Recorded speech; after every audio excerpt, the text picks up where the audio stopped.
Nursing is still a profession. Let's go ahead and have a common sense conversation about the recent news from the Department of Education and how that will affect nursing. First things first, nursing is still a profession. This new rule from the Department of Education is not necessarily a new rule. They are reinforcing the existing rule that exists. So there's a federal rule that lists all of the criteria for a degree to be designated as a professional degree. What has happened since 1965, when you read through the rule, there's a little clause in there that says not limited to.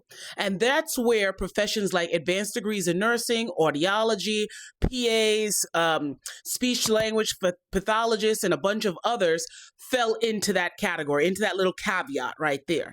And basically what the Department of Education is doing now is just being strict to the original definition and the original list. I'm not going to lie, this will affect many people's ability to continue their education because a lot of people cannot afford to pay for school out of pocket.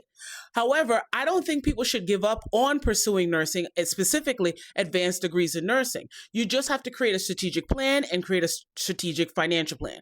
So what will that look like? That may look like you going to a school that is cheaper. That may look like you getting into travel nursing or strike nursing before you start your program in order to supplement the cost. I made another video. I'm going to tag it down below where it details, and I suggest that you save it, how the different monies are going to be distributed at the different degree levels after July 1st, 2026. You should take that information and use it to create your strategic plan. Why are they doing this now?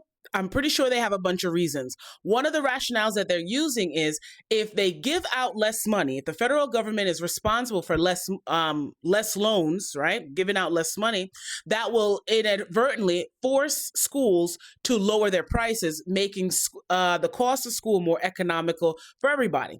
This could work well in theory, but they could also just talk directly to the schools instead of putting everybody through all of this trauma. I've been getting a lot of DMs from people who state they don't know what to do, they're panicking.